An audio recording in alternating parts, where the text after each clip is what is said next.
Hello, everyone, and welcome to episode number 41 of the Board Game Barrage podcast. I am your best, most favoritist host, Neelan, and with me, as always, are your least most favorite hosts, Mark and Kellen. That is not what the numbers would indicate. You need only look on our homepage to see that indeed I am the favoritist. I don't get what base you're playing to right now, Neelan. I'm playing... Your base is sort of the kind, introverted, you're sort of talking like a Callan. Well, that's the thing. I sort of appeal outside of my base. My fans, they're with me already. I'm going to try steal your fans over to my side. Exactly. Yeah. I see. Play both sides of the line. This week on the show, our topic is brought to you by a fan suggestion. We put out a call for cool topic ideas, and on our guild, which, as a reminder, you can hit at boardgamebarrage.com/guild. We discussed a lot of the episodes there. Chris K on the BGG forums, as it were, Ghidorah, gave us this suggestion. He phrased it as such: what were your first board game crushes? Not necessarily the first game that brought you into the hobby, but the first game that really opened your eyes to modern gaming. So we thought that was a cool idea, and then friend of the podcast, Nate, jumped on with a similar suggestion. What games really pulled you into this hobby? So I think we're going to do a combination of those two ideas. Games that sort of first got us inspired to play board games at all in the first place, and then furthermore, games that when we played them, maybe sort of a little bit later into our board game careers, as it were, really opened our minds to the possibilities of how cool board gaming could be. Obviously, that's going to be something that evolved dramatically over the course of the last 10 years of the board game industry. I feel like games have changed and broadened and evolved so substantially. So I think this will be an interesting one to dive into. That's going to be later on in the episode. First, as we always do, let's talk about the games that we've been playing. So we have just come back from BarrageCon 2018. As a reminder, this is not an open convention. This is yet.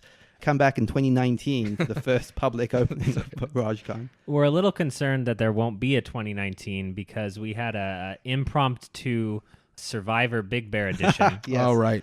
Where we all got really salty with each other as the Board Game Barrage crew tried to make an alliance. Wow. Tried to make an alliance is a very loose way of defining what happened there. And then we voted out Mark. Right. Yes. That is a strange definition of alliance. And then Neelan turned on me. Yep. Right. And somehow, once again, Christina won. Right. Oh my gosh. That's a good point. Yeah, that's a very good point. But most importantly, of the Board Game Barrage crew, I was the last person standing, which is mostly what I wanted to get out of the evening. Sure, because you were a filthy, complete liar. So yeah, I think final five. Yeah, that's something to be proud of. Exactly. Right. There were literally no rules to this version of Survivor. It was great. There was no game. In the middle of another game, all of a sudden, we were playing Survivor and voting each other Just out. Pick someone, vote them out, and keep going. It was great. And then they get mad and say, why did you vote me out?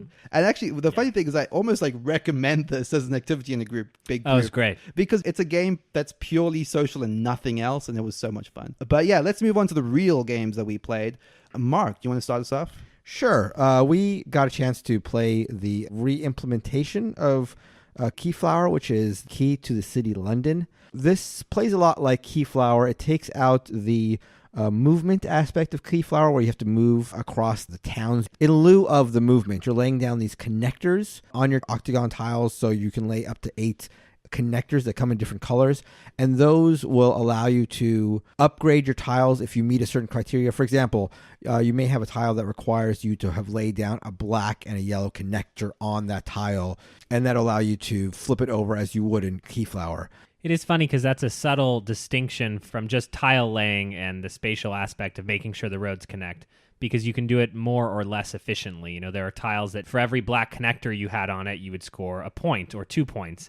But then there are other tiles that need a black and a yellow to upgrade, and so you want those tiles near each other so that you can do that efficiently. Right. But it's not like you're connecting the roads and Carcassonne. Right, which I like about that. Yeah. It doesn't feel as arduous. I feel like the traveling component of Keyflower feels like it slows the game down, or it restricts your tile placement, and there's not so much of that, I think, with Key to the City. Also because, there's a specific thing that I noticed when I played Keyflower for the first time, which is it's hard to pay that much attention to the actual roads when you're bidding on them. So you'll buy this tile and realize, I can't place this where it would make sense for me to place it. it. Yeah. Whereas with that component removed from Key to the City, it just feels like one less thing that you have to think about during the auction phase. Yeah, exactly. And I don't know how you guys felt about because it's been a while since I played Keyflower, so it wasn't as fresh in my mind as it probably was with you guys because you just played it. But the lack of a rare meeple color, which is, as in Keyflower, the big mechanic in Key to the City is the bidding and the fact that there are 3 currencies in the forms of 3 different colored meeples, and once you start a bid with a color, that is the color of the bid, and nobody can come in with a different color. So it's an interesting take on a very well-worn mechanism, that being the auction mechanic. Other than that, there's a 3D aspect to Key to the City. It's very tacked on, but there are some tiles that you can upgrade a 3rd time, which is impossible in Keyflower, and then you put a little monument, a little 3D monument on top of the tile. Not too much of that, but a little fun. I think the lack of a green meeple, I wouldn't know in Keyflower because I have not played it enough how balanced that is, so to speak. Right. But the way that our game shook out is that in the 4th round, only 2 of the 3 meeple colors scored end of game points. So the red meeples were actually less valuable as a currency. And I think there is something interesting. You know, they're not just like 3 different types of things you're bidding with. One could have a different ratio or a different value. I feel like that's kind of a fun thing to add to it and isn't too complicated. Sure. That's fair. I think overall my impressions of this were that it was a little bit more streamlined with a little bit of some of the edges rounded off. You know, the end of game scoring tiles you knew from the very beginning of the game, as opposed to Keyflower where you only knew some of them and you sort of chose what got in there. It seemed like there was a little less variety of tiles overall, if I understand it correctly. I personally think Keyflower is my preference, but I would have to play both a couple more times to know. It's definitely the same type of experience, and they're both really good. But that is kind of a weird preference for me, given that I hate spatial awareness, Carcassonne, anything. Right, right. Yeah, that's the element I certainly liked the least from Keyflower was the road connecting. But there's something about the tedium of moving resources around in Keyflower that I didn't particularly love, so I didn't mind removing that as a component. That said, I do think that Key to the City does feel a lot simpler, maybe to its detriment. Sure. It's just a very different thing. I really enjoyed Key to the City of London, but I feel like Keyflower had more legs. I felt like there were more interesting strategies and combos that you could employ in Keyflower that would bring me coming back to it over and over again.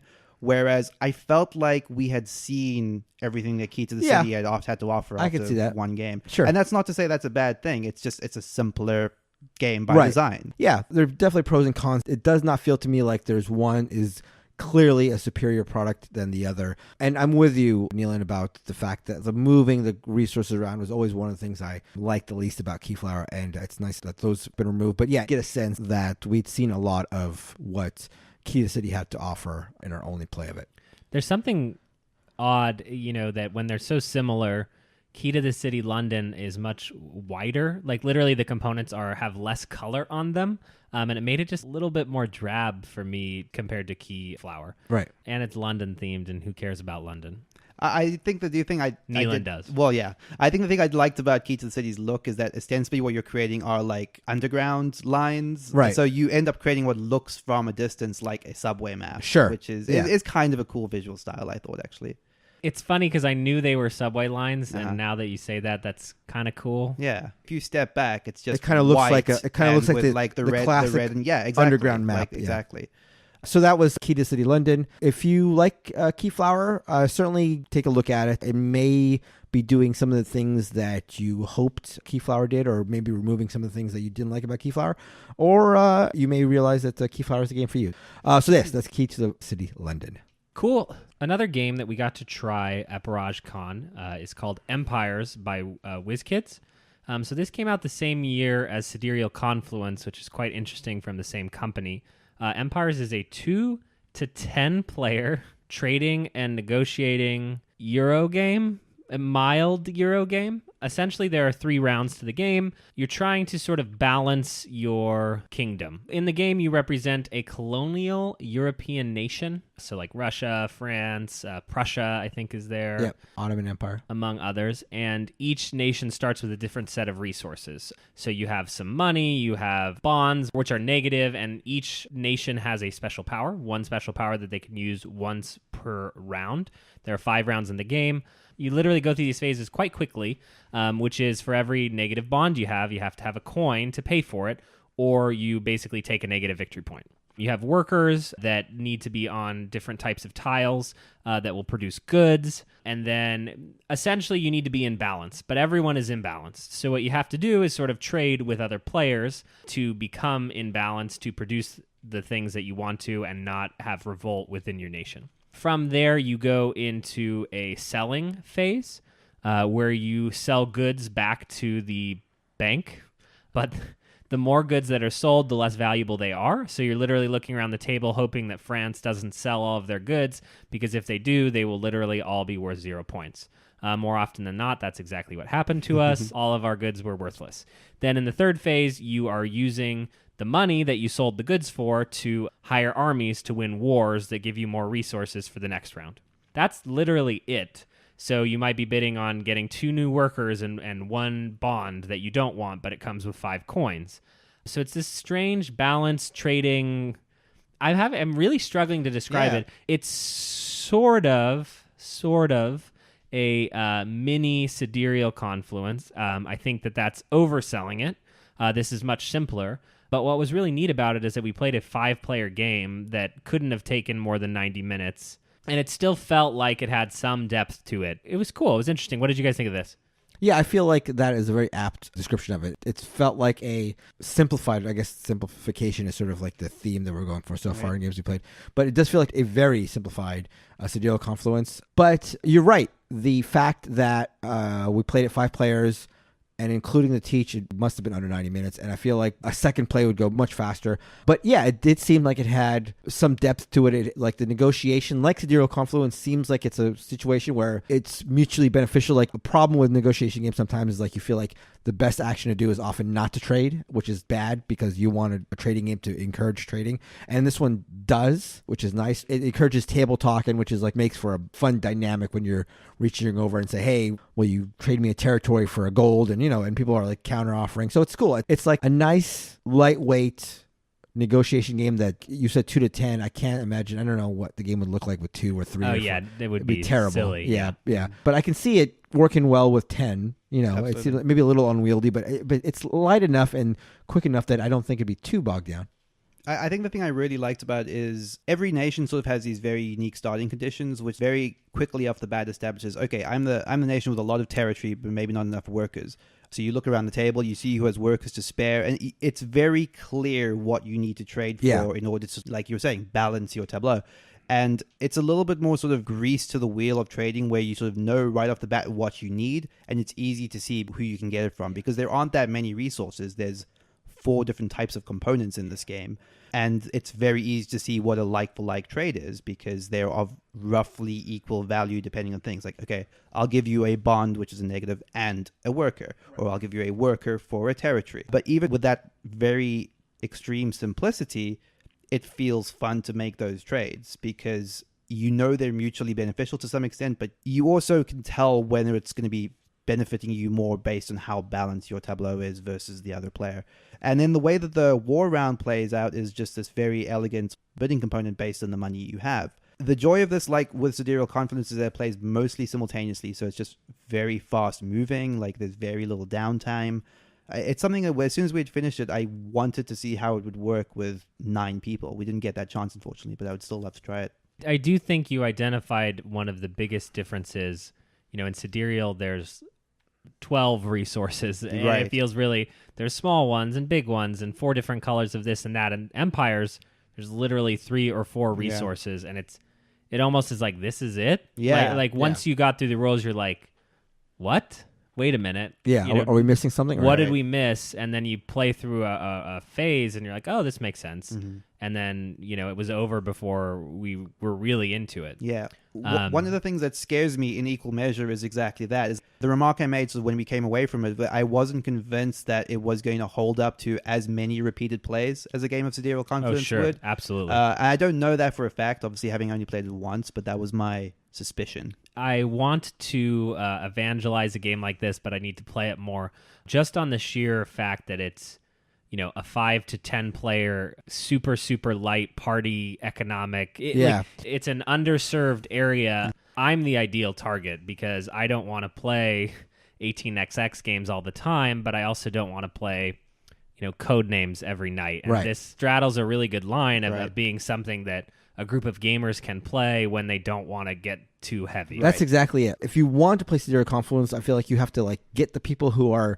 also of the same mindset. It has to be a thing where okay, we're going to do this. Even though it's a rich experience and everybody's going to have fun, you sort of have to build yourself up to it. It's more of an event type game. This is a game I feel like, we could be lying around oh, what do you want to play? Let's play a 6-player game of Empires. You wouldn't feel that level of need of commitment. It's light, but still super fun and scratches that itch. Right. Yeah, it's pretty cool. This one came out in 2017 and is sort of flying under the radar, but has some big fans on BoardGameGeek. Okay. We also, after a lot of anticipation and so talking about this game for a long time, finally got around to try playing Guards of Atlantis with all three of us. I'll sort of set this up, and then Mark, I'd be interested to hear your thoughts as the person who's playing it for the first time. So Guards of Atlantis was one of our favorite games from last year. It is a board game take on the MOBA video game genres. These are games like Defense of the Ancients, Dota 2, League of Legends. Ice Frog for life, baby. The premise of the board game and the video game genre is that you are a team of heroes. In the video games, it's normally 2 teams of 5. You each have very different abilities and sort of powers, and your team is traversing up this map, normally down multiple lanes, as these low-end sort of minions are moving back and forth, pushing up and down the lanes. So you're helping your minions along this sort of lane while also fighting other heroes, trying to push that lane towards the enemy's keep, their home base. The first person to get all the way to the end and take out the keep wins.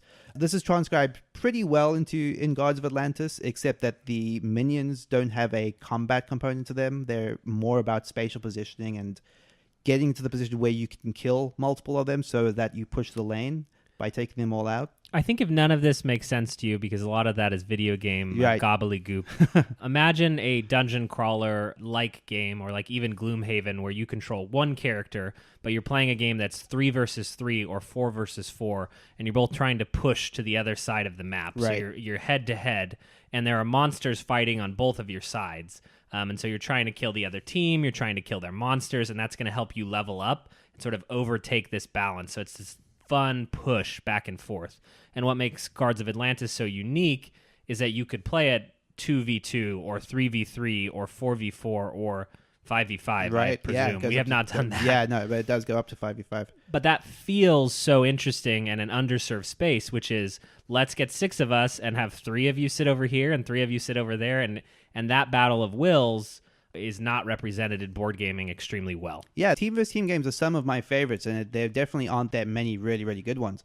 I think the draw of these types of games for me are the appeal of playing heroes that feel completely different, the importance of sort of balancing your team with a good hero composition, and the feeling that what you're doing on the battlefield is going to be pretty unique from what anyone else in your team or indeed anyone else on the board is doing. So there's this sense of ownership and uniqueness over your specific hero, and their leveling up progression as they're getting better and better abilities. There's also just this really solid team play component where you have to be coordinating with your team, because some of the strongest moves you can make in these games are the 3 of us are going to take out this one hero, and now it's a 3 versus 2 for the next small period of time. Right. So Mark, what was your take on Guards of Atlantis? So, good. We've buried the lead here a little bit. I knew I wasn't going to start without Kellen stepping in. These guys got. Yeah. They got It was hard. pretty embarrassing. Yeah, we got destroyed. So this was, as the guy said, my first game. and my team, which consists of me, Neelan, and Christina, got destroyed. I'd never played this game before, so I'm not sure if we got destroyed, but I'm pretty sure we got destroyed. Yeah, that was in all the games of Guards of Atlantis I've played the most embarrassing finish. Right. Okay. Well, and we tried to split the teams up, right? Neelan had the most experience with the game, and then Dan on our side had the second most. So we were breaking up players to make it as balanced as we conceivably could. There was a new player on either side. It couldn't have been more balanced, I think, from the get-go. But right. So I will start by saying, so I think I played the worst first game of Guards of Atlantis that a person could play, because I literally did not have a kill in a game where you're supposed to be racking up the kills until like my last turn, where it meant nothing. We'd already won. Yeah. I mean, they'd already won well before that, but literally it was like the last turn of the game where I got my first kill. That being said, I thought it was fantastic. I thought it was a fantastic game in the way it was built. I mean, I don't think I was able to take advantage of a lot of it because I didn't get a chance to level up my character. I didn't get a chance to like understand a lot of the strategy. In most of the game, I felt like I was out of my depth. Like I wasn't sure what the best moves were, and I was constantly, and this is more of a me thing, but like I was always worried. I had the feeling that this is the type of game where if you make a mistake, and this is something you guys can speak to because you've played it more than once, that you can, in a sort of like very light food chain magnet sort of sense, like if you make a mistake early, it's going to hurt you and have ramifications throughout the whole game. I'm not sure if that's the case. Yeah, 100%. It is. I think, and there's a whole discussion buried within this, because the game is supposed to be snowballing one way or another. That's that tug of war. And when you get killed, you're allowing the other team to level up, acquire better, passive powers as well as better cards. Right. And if you don't have those, so you're back at the start of your base, so it takes you a while to get back, and the other team is leveling up as a consequence of you dying. And so basically the momentum has shifted. It's like a sport. You have to overcorrect that momentum the other way, or you're going to snowball out to where the snowball is so big rolling down the hill that you've lost. Not only did you get a minus, but they got a plus. Yeah. Things have shifted. Yeah, so in video gaming, it's called snowballing, and I'm sure it's rolling down a hill, probably. Yeah. I've always thought of it as a snowball. Yeah, the idea of a snowball getting bigger as it goes rolls, down. Yeah. Right, and so this game, I think, luckily, appropriately ended at 90 minutes. That's what I was going to say. Because you guys got ganked, you got killed, you got destroyed. Right. Our hero character killed two of them with one card in an ultimate. I still can't believe that happened. Literally, he had a card that, what was it, like something torment? Violent torment. Violent torment, and it hits the person one square in front of you and in the square behind. And neither of us was expecting that, nor could we defend against it. Because he had leveled up, and you don't know what cards they have that they've leveled up.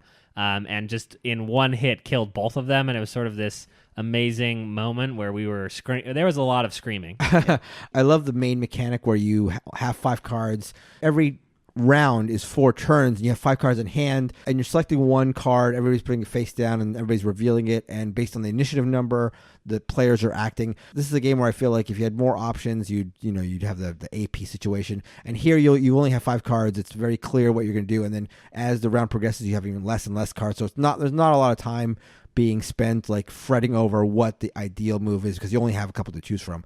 As Kellen mentioned, our game seems to have moved relatively quickly for Guards of Atlantis, which was an hour and a half. I was very happy about that, because I felt like if we had survived and dragged the game out, it might have really hurt my feelings about it. I don't know. I mean, I don't think so, because I had a terrible game of it, and I still saw the beauty of it and saw like what it had to offer. But I was also glad that when things seemed to be decided, which was fairly early, like the game ended in an appropriate amount of time. Yeah, I've heard that the length can be an issue, and I'm very glad that wasn't the case in our game. But that's the one thing I'm concerned about in further plays. Like, maybe you guys can answer this. Is there a situation where you're on a team that's losing, not to the extent we were, because we got just destroyed from the beginning, but a team that's like clearly going to lose, but the game lasts 3 hours? Is that a thing that can happen? I think it probably is a thing that could happen. And I mean, you're right. If we had that net experience, but it had taken twice as long, that would be a much less enjoyable thing. I do think that the thing that is typical of the genre that does seem to be represented in Guards of Atlantis, as far as I can tell, is that if we had managed to push back to the middle, we would have bought the time to possibly have overtipped the momentum. It's certainly not impossible. There are amazing comebacks that happen in the genre, which Guards of Atlantis pretty accurately recreates. Like, we could have just had a key move where we took out one or two of their heroes, something which we did at the point where it was too late to do it, which doesn't really indicate much, but that could have been the push we needed to just be able to like overcome, like Kellen was saying, the momentum to swing it back the other way.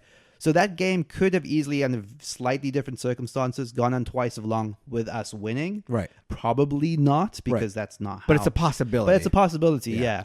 And I think you also hit the nail on one of my biggest chief concerns with Guards of Atlantis on the whole, is that it does seem to take a lot longer than it should. 90 minutes was a very, very quick game, about as quick of a game as we could have gone with that group, given that how, we had one push, another push, and the game was over.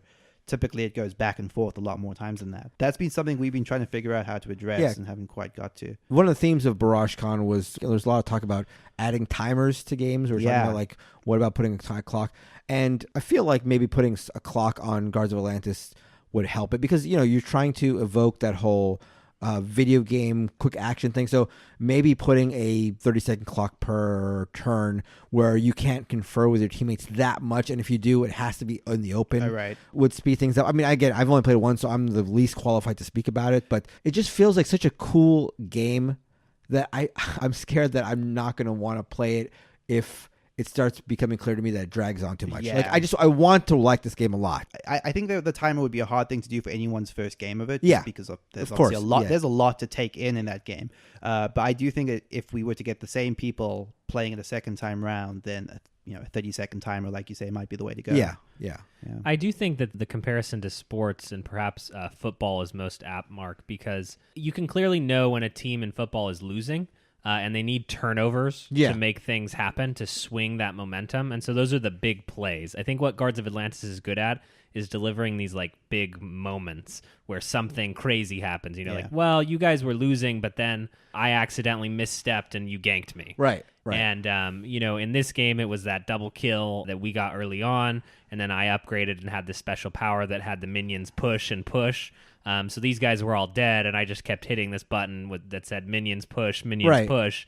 And those were the stories that we were talking about 2 days later. We were only talking to ourselves because we didn't want to make you guys salty. Well, and there was also the move that Dan had, your other teammate, where we had a strike set up to hit him, and then he had a move where he could just disappear, basically. He just and that sort of like we you basically got out of position, which allowed the double kill. Actually, I think that's what sort of set it up. Yeah, and so those moments were fun. That's the game. Yeah. Right. And again, everything about it, the asymmetrical powers was very cool. The idea that you wanted to build a team that flowed together, that's all super, super cool. So yeah, I'm just hoping that repeated plays bear out my excitement for it. It's a real pity, because it's a game that I can at least confirm for myself that has borne out over repeated plays, but this was easily the weirdest and worst game of it. Right, and you say it's a pity, and I get where you're coming from, but honestly, for as terrible as the game was, I still had a great experience just seeing the game. Seeing the system. Yeah. I think that's the thing that we maybe haven't emphasized enough, is that there is such an elegance to the systems that produces a fairly complex result. Right. Despite how simple the rule set is. If I'd had that experience in 90% of the games that I could have played for the first time, I would have walked away being like, I don't ever want to do that again. You know what I mean? But for this, it really, honestly, for as bad as my experience was, and my experience was terrible, I still walked away thinking, wow, that's a really cool game. It didn't tarnish my feelings about the game, aside from my concerns about the potential unforgiving nature and the potential dragginess that it might have. But if those are mitigatable, which is not a real word, I don't think, then I'm super excited to try it again. Cool. That's going to do it for Guards of Atlantis. So before we get into our feature topic, we just want to give a shout out to On the Board Gaming. That's on_the_board_gaming on Instagram. They created a really cool custom edition of Skull. So this is a fun game that sort of has coasters type components as their main component. And their version is about all of their favorite podcasts. So each coaster set is a different, unique podcast.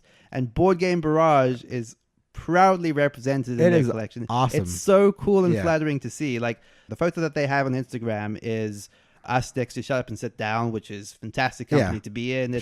It's awesome. It's just a really, really cool, flattering thing. That's great. That's super, super cool. I think it's clear that they're on Team Cowan. Why? Don't No, tell me. actually, they literally write that Yeah, they can't choose. Yeah, exactly. So they gave us all a vote, which Right. does nothing. Right. Thanks. Well, we'll increase the counters by 1, I guess. Yeah, that's fine. That's fine. But thank you guys. That's super cool. Yeah, that's super cool. That's awesome. Please reach out to us with any other cool little bits like that. That's awesome. Otherwise, one of the best things you can do for us, as always, is review us on Apple Podcasts or tell a friend about the show. Like, spread the word. It's something we would hugely appreciate. If you're not making a custom version of your favorite game and skinning it Board Game Barrage, you're not doing enough. Yeah, you're not a true fan. I want to see Board Game Barrage El Grande, Board Game Barrage Agricola. I want to see 3D printed tank meeples. Oh my god. They got to be metal, man. Yeah. And painted. That's true. Primed first. Yeah. None of this Do paint it properly. Yeah, Yeah. exactly. No amateurs allowed. That's right. Okay, let's get into our featured topic for the week, which is going to be, like I said earlier, we're going to be talking about our histories in the board game hobby, like the games that sort of first got us excited about games and the ones that really inspired us to want to keep up with the hobby.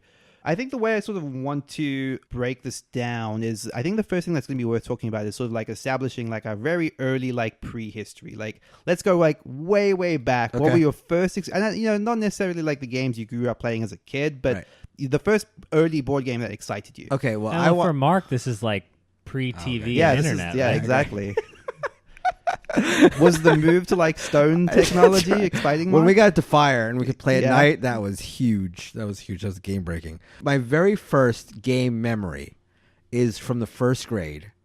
First grade, must have been one of the first days of class. Miss Yamamoto called me up to show the class how to play Connect 4. I'd never played Connect 4. First grade, nobody in class knew how to play Connect 4, and she picked me to play against her Connect 4. And she wrecked me. I remember she wrecked me at Connect 4. That's one of my earliest memories, period, of like my entire life is going up there and learning how to play Connect 4 and just getting destroyed at Connect 4. That's probably where my competitiveness has come from, trying to avenge that first loss. But that's a very, again, very clear, very vivid, very early memory for me. Is that logged, Mark? That is not logged. Oh, wow, your win rate. It should be down. Right. Selective. Yamamoto. Yeah, Yep. I have to add her as a player on my Right. log. Yeah. Yeah, I think early memories are nothing as distinct as Mark here. My family had a family reunion every year that was a week-long camping trip. And at night, we would always play games. Predominantly, there was always a Scrabble tournament for some reason. But other games like Nerds and Uno and Risk even made the occasional appearance. But mostly card games, pass-the-time games, games that you play under the lamp light, so to speak. But perhaps one of my earliest memories was actually there were 2 divisions to the Scrabble tournament. This was very serious, right? So all the adults had to play, and then there was a kids' league as well. I actually cheated in the finals. I got to the finals of the junior league of my own merits, and then did some tile swapping when the girl that I was playing against left the tent that we were in. And so I was a champion, and I got Jelly Bellies, a 500 pack of Jelly Bellies that were individually wrapped with their flavor names, which is amazing. That is amazing. But did it taste bitter when you were chewing it? The bitter taste of... You know, I've never told anyone this. And I think my mom has even bragged about me winning this in the past. That's hilarious. That's funny. Yeah, so a love of Scrabble. I did a lot of Risk with my mother. Acquire is another one that I played as a kid. I still have an old Avalon Hill version of Acquire that my dad likes to play. It's funny because he hates board games, but for some reason will play Acquire. I don't know why. Yeah. Cool. My earliest board game memories are pretty much the classics because my mom had this collection of, everything you can imagine. Monopoly, Cluedo. One of my earliest memories of finding games, and these are going to be weird games that probably no one's ever heard of, but friends of ours who had also brought games in from overseas. Because I grew up in South Africa, and there weren't that many of these cooler games available in retail. But one of the early games I remember, they had this game called Hang On Harvey. I don't know if this was probably not looking at your faces right now. It was sort of a dexterity game where you sort of had to put these sort of pins into this vertical board, and you had these plastic men that would hang on them. You sort of had to drop them lower by lower one at a time until they were just reaching the bottom but never falling all the way down. Okay. But I remember playing this and just thinking this was the best thing ever. Okay. This is when I was like 5 or 6. Sure. To the extent that we borrowed it, my brother and I would sort of like lock ourselves in this sort of external little shed type thing we had and just play it nonstop. There was this other game that I can't remember exactly what it was called, but it was this 3D mousetrap-esque type thing. Something like about a haunted house. And as you'd move around, Kellen's showing me a picture of Hang On Harvey right now. You're proud of playing this? Yeah, that was amazing. But it was one of those things where it's just like, having grown up on these games that that everyone in the world has played, and then suddenly discovering that there is these games that just felt so unique and special, like Hang On Harvey and whatever the haunted house game was that was a mousetrap ripoff. Or probably not, actually. Maybe the other way around. Who knows? I remember just it being like this really special moment of discovery. And then when my brother and I discovered Risk, which at that point was probably 10, 20 years old, who knows, but it felt like a revelation. Like, this was a laugh to say like deep strategic game now, but at the time it felt like unlike anything we'd played. It wasn't just roll a die, move around the board, right? It was, you felt like you were making tactical decisions. Yeah, for it sure. It felt like you would do something much grander than the components. I totally, I remember that very distinctly as being the game that my brother Jason and I would just play over and over and over again. Right. Yeah, so I think that pretty much establishes it for me. I would later sort of in college go on into stores that had games that were way too expensive and never get around to sort of actually playing them, but always wanted to. Stuff like Twilight Imperium is something I would see in the store and it would just be way too expensive because these games were all imported into South Africa and were just priced in a way that was absurd. But yeah, that was my earliest memory of games that really, really sort of got me exciting and inspired. I think the biggest sort of piece of this puzzle is that we've been playing a lot of video games, and these were the first games that felt like they were sort of capturing like similar territory, like the grand scale of something of Risk. Yeah. So where did you guys sort of move on to next from there? Like, what were the early modern games that like felt like something completely different to you? So I had a really, I guess, slow build to when I got into modern games. So like you guys growing up, I would play the Monopolies and the Scrabbles and... Oh, those were out then?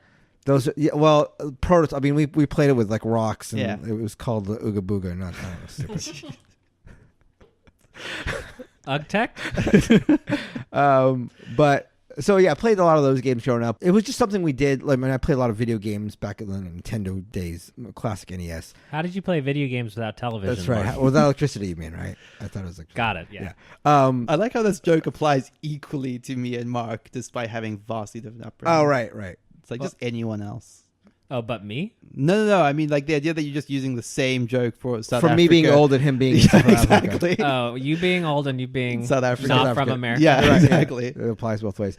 So I wasn't really super into board games growing up. What started for me was actually in college. A friend of mine introduced me to the game that really turned it for me was a game we actually played at BarageCon, which was True Colors. A friend of mine brought out True Colors, which it's a party game. It's no strategy involved in it. It's a game I'm sure I've mentioned on the show where you cast your votes on which of your friends a question applies to. And the questions are like, who around here would you least like to sit on an airplane with? This is the classic. Potentially uncomfortable. Yeah, right. Potentially uncomfortable, but also questions that sort of, elicits interesting conversations and allow you to sort of figure out what your place is in the group. It's just a very provoking game. Provocative. It's a very provocative game. Anyway, so we played that in college, and I was blown away. I'd never played a game like that. And so that led me to try to find other games like that. And when I did a search, but I find BoardGameGeek, and then I was like, oh, what's this all about? And then that got me into discovering that there's this whole genre, this whole other world, this whole industry of games. And that's what sort of got me into the hobby. And then from there, still was trying to chase this True Colors feeling. So a lot of my early games were of the more party game style. Games like Resistance was an early game for me. One Night Ultimate Werewolf was a little bit later, but the same thing before I really got deep into the hobby. It was a lot of these games that encouraged social dynamics, encouraged like talking and stuff like that. It wasn't really until a couple months after that I really got into the heavier games. I think this might mean that I've been playing games longer than you, Mark. Maybe. I mean, like this hobby designery type games. Yeah. Because I remember when Resistance came out and I was into it. I mean, I explicitly remember Avalon was actually the first game I ever kickstarted. But anyway, that's a digression. Yeah. That's kind of interesting to me, just given we're all like quite exceptionally deep into the hobby, but I don't know. I actually just would have thought you've been playing them longer than I have. Oh, right. I don't know why. Yeah. Maybe because you're old. That wasn't a joke set up. It was legitimately curious to me. Yeah.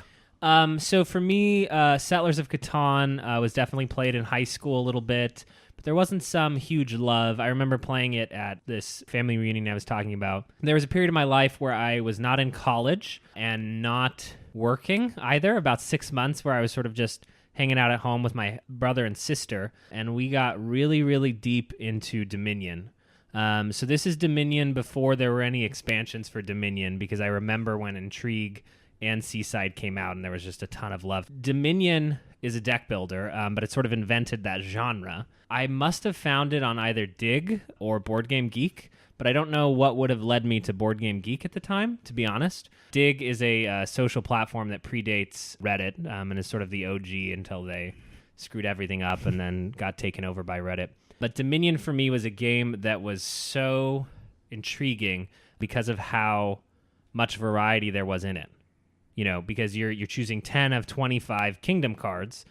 Then you add one expansion, suddenly it's 10 of 50 kingdom cards. You add another 10 of 75. They're still making Dominion expansions. I am not keeping up. I stopped after 3. But I just played this game over and over again with my brother and sister. You know, we have our own little meta. We still joke about the pirate ship card as being the card that we're not allowed to use because it's horrible. What a stupid card. You know, I made a custom box for it. I put them all in there. Yeah, it really was Dominion, and from there I remember picking up a bunch of smaller, littler games like Coloretto, Traders of Carthage, Battle Line, Lost Cities, that kind of stuff.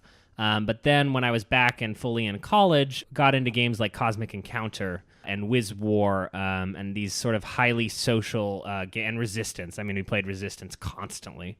I remember the buying Agricola and trying to get these friends who had to this point played Resistance and Cosmic Encounter to try this. And so we sat in a basement of one of our friends' houses. It was just excruciating, you know, and then I bought Power Grid and sort of making my way through the classics at the time. I think the number 1 and number 2, it was Agricola and Puerto Rico were constantly sort of fighting for which one was better. And from there, I've just always played games. I've moved around a lot, so it's been hard to sort of figure out who you're playing games with. And honestly, the most consistent game group I've ever had was in college, where we could do games sort of Wednesday, Thursday, Friday, and Saturday night. Basically a bunch of nerds that had nothing better to do, and it was a great way to interact and socially get to know each other. Right. My first the word that was used, the suggestion was Gaming Crush, and this feels very much like it to me. A game that sort of really opened me up to this whole other world that I literally didn't know existed. Was sort of in the late 90s, weirdly enough, on a mission to find Hero Quest, which is a very old game of all things, walked into a games workshop in the UK and discovered Warhammer. Warhammer and Warhammer 40k sort of became this whole world to like a hobby that I didn't know existed. And interesting enough, not exactly board games per se, but tabletop miniatures in the same vein sort of introduced me to pure board games like Space Hulk, which is another Warhammer 40,000, another Games Workshop. Have you played it? I have, yeah. Is it good? I've always wanted to try it. Space Hulk is, I would say, good for the time. It's a very old game, and you know they've revised it over the years. I think it's on the, I want to say, 5th or 6th edition of the game right now. It's definitely of its time in that it's very dice heavy, but it's kind of unique in how strongly it takes you to a place thematically. Like, this is something I've spoken about before, about just feeling like you're 100% representing the fiction of like what you're actually playing out. Like, one team are these sort of skulking sort of gene sealers, and they're sort of these blips, if you can imagine, like alien style on a radar moving through the map. And then there are these narrow claustrophobic corridors that the Space Marines are moving around, and you can only turn very slowly and gun aliens down. It's very, very cool. It does feel like this constant onslaught of things coming from all sides. You're just inching your way along this corridor. Like, you can picture it all in your head, and it's perfect. Space Hulk was great for that. I remember playing Settlers of Catan around the same time, but only like once or twice and not getting super into it. Weirdly enough, one of the early, because you guys both mentioned the first time summoning onto BoardGameGeek, And for me, it was a bad Fantasy Flight game, which was their interpretation of WarCraft. It was the WarCraft, the board game. This was around the time WarCraft 3 was released. It's not a good game. There's a WarCraft board game that's different. That's not the world of that's WarCraft. not the world of WarCraft. It was based around WarCraft 3. So it represented all 4 factions from WarCraft 3 and was trying to replicate a real-time strategy game in a very bad way that didn't feel super balanced and wasn't really fun and was too long. But that was also just, I would say, the first, if we think of Fantasy Flight as sort of in the modern staple of board game publishers, like that was the first modern high production board game that felt like it was, again, just a cut above other games I was playing at the time. Parallel to all of this is Magic the Gathering, which was throughout high school and college, which I also loved. But for me, I think the games that, again, Mark alluded to this, that really sort of opened my eyes to what the hobby could be were social deduction games. The first time I played Resistance, and this is not a surprise to anyone that listens to the show, it was like a revelation for me. Yeah. I literally remember, because I had just recently moved to America, this is about 7 or 8 years ago, and I remember sort of talking to my brother and saying, I didn't know board games could be this. Like, I can't wait to sort of come home and share this with you. Yeah. And I did. I took a copy of Resistance home with me and we played it, and it was amazing. And that was definitely the game that got me reeling at the possibilities. Like a game that could be so simple and yet inspired that much talk and communication and shouting and just sort of like, that energy. I just never seen that in a game before. Yeah, it's funny because I struggle to remember a lot of college and earlier, but I still remember a game of Resistance where a triangle of trust was established, and it was very much like we were screaming, like, there's a triangle of trust, it's us, and really, really upsetting my girlfriend at the time because I betrayed her, but used sort of cuddling as a game mechanic nice. To win that game. Yeah, the idea of sort of games, like you just said, that create rules outside of the rules of the game were just so novel to me. Like, I remember that being particularly revelatory. Dominion as well, around about the same time, was a game that I discovered in deck builders, especially as someone, like I said, who had a long history of having played constructed deck building games at the time. A game that you were building the deck in real time felt, again, like, I can't believe someone thought of this. This is just so clever. As someone that had been like a long-time fan in video games, seeing what felt like revolutions in a hobby that was so much older, just felt absurd to me. Right. That was like, I remember being a couple of really, really cool, like, inflection points in the hobby for me. Sure. As it were. Yeah. So I guess that sort of brings us up to like the last 5 or 6 years of the hobby. So what were the games sort of around that period in the what we would probably call the modern period of the board game industry that sort of really spoke to you? One of the first ones was, and this was still in the party sphere, was One Night Ultimate Werewolf. I remember bringing that out with friends as like an afterthought, like, hey, let's try this out, and it just ended up being like what we did all night, and for the next couple weekends in a row. Same with Sushi Go. I remember bringing out Sushi Go, and we just, again, not thinking there was gonna be too much to it, and just playing round after round after round, and people who had never and would go from that and not really playing games ever again, but just them being hooked. I gave so many copies of Sushi Go for people who played. But not for gamers. Yes. Only for non-gamers. Uh-huh. Mark. That's right. Mensa That's right. Select. Exactly. I remember that feeling also with Alhambra.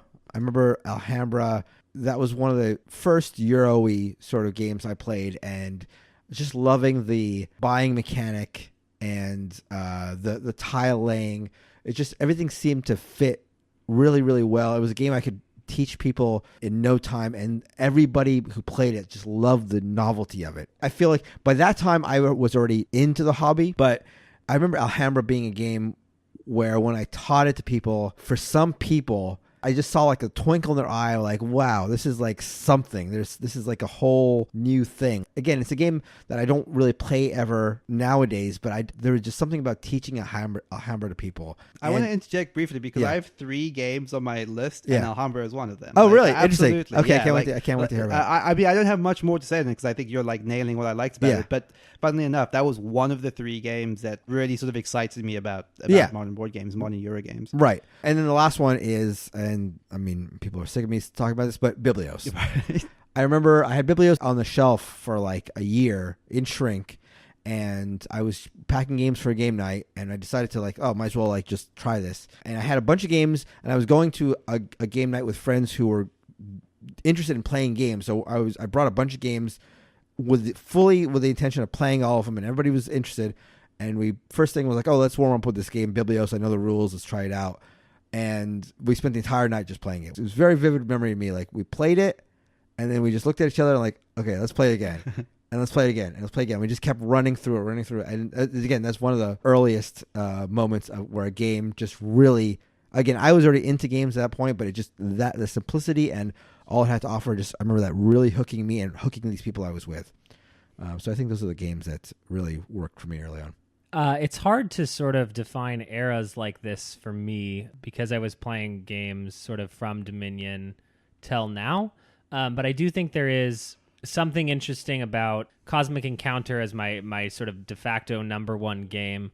But in reality, I've probably played it twice in the last 4 years. And so that was sort of a leftover from the college days where you have a very, very tight-knit group of people that are together all the time.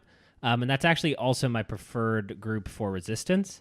I think that if you really had me pare down my collection to 10 games, Resistance probably would make the cut, but it isn't something that I talk about very often. But I don't know that I necessarily have the group that I did then, where there was 10 to 15 people who all were together constantly, and that's the best group to play Resistance with. But following college, I moved to New York knowing no one, and ended up at a board game night at a bar as a pathetic way to try to make friends. And there was a group that only played Avalon in the back corner, and that's all they did every week, and tried to join in with them, but it didn't. They were pretty strange people. But one game I remember really enjoying from a Euro sort of hybrid perspective for socialization was Genoa. Or at the time, I believe it was called Traders of Genoa. So this is a Euro game where every action you take, you can sell it to someone else. Have either of you guys played this? I haven't, but I haven't played it yet. It's really good. It's a little long, but basically you're going around a market collecting resources to fulfill contracts and very Euro-y type mechanisms.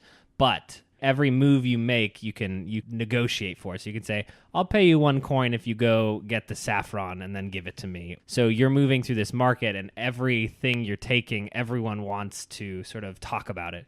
Just loved that game. Played it many, many times in this bar that was too dark to see the board, and the game is 3 hours long. I have no idea why that happened. Innovation is also one that's been with me since college. As sort of my favorite 2-player crazy things just happening holdover. But yeah. For me, I feel like I've said some version of a Grand Awakening 3 times in this podcast, but for me, one of the biggest ones for me, I don't know, If this is Through the Ages, I don't want to talk about it. Oh my God, it is. Was that a genuine, Well, I mean, I don't like Through the Ages. No, but I mean, I saw the Through the Ages twinkle in your eye. In my eye, yeah. Just as I was thinking about it, my eyes were lighting up.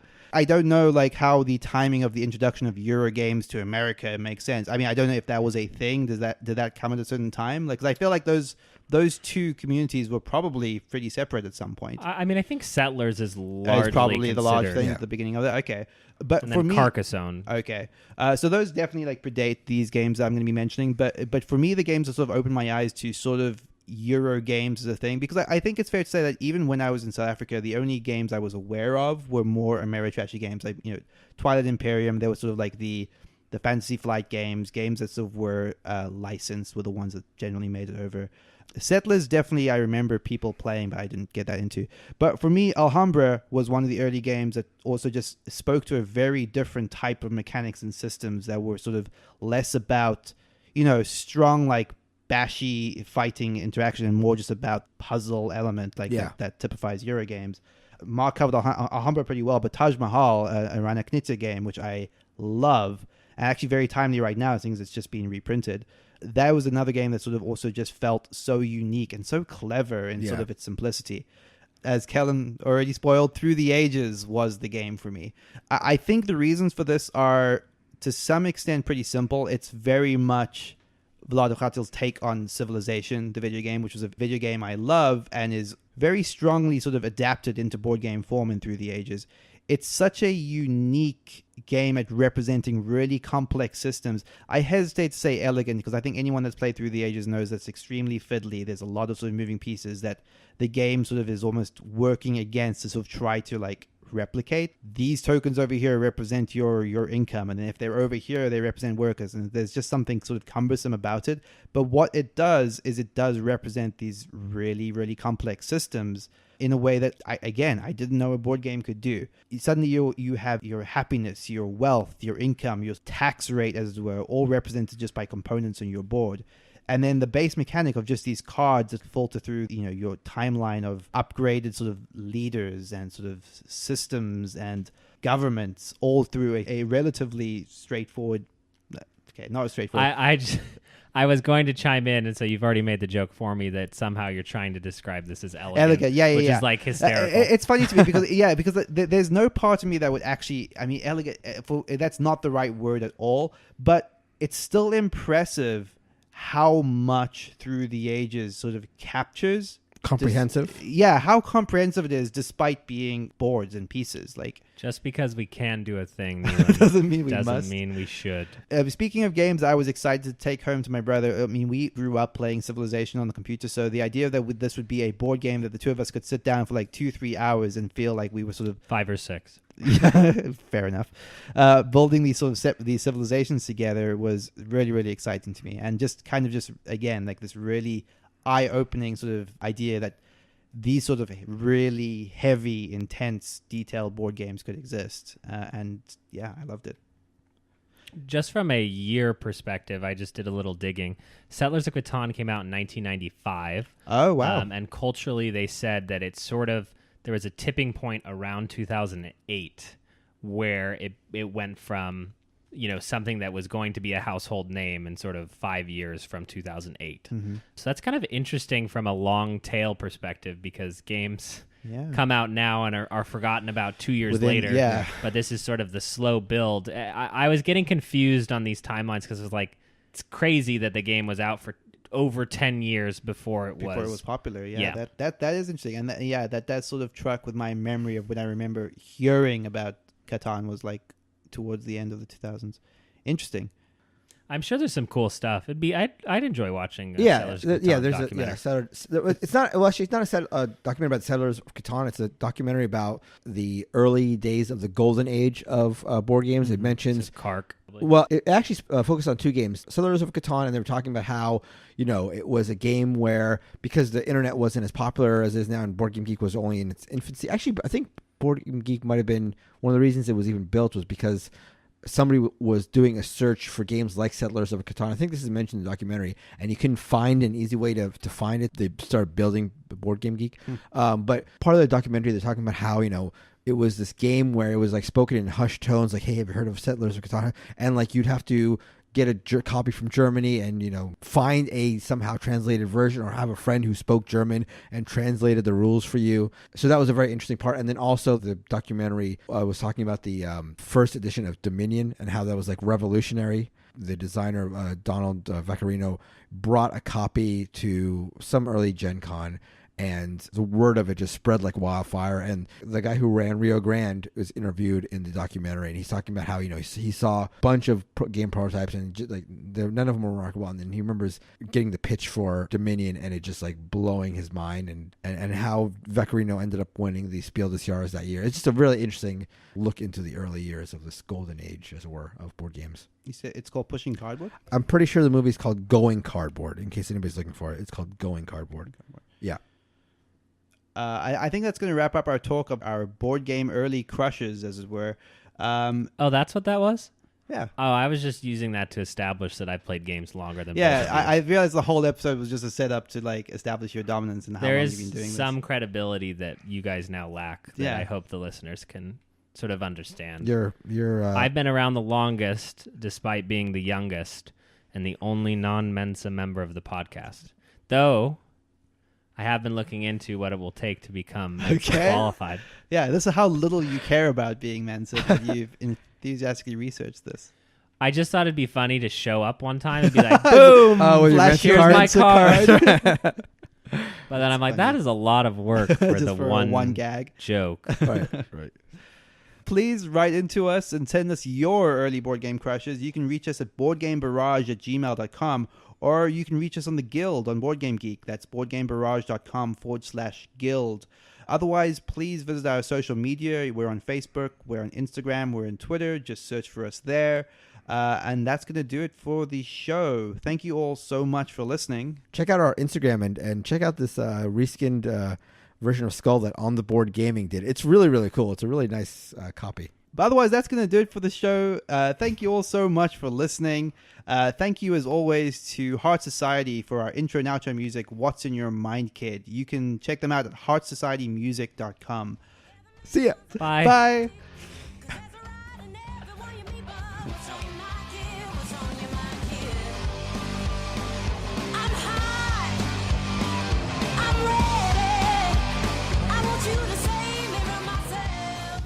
Imagine Monopoly, Cluedo, pretty much. Clue. Cluedo, as it's called in the colonies. Aren't the colonies? That's us.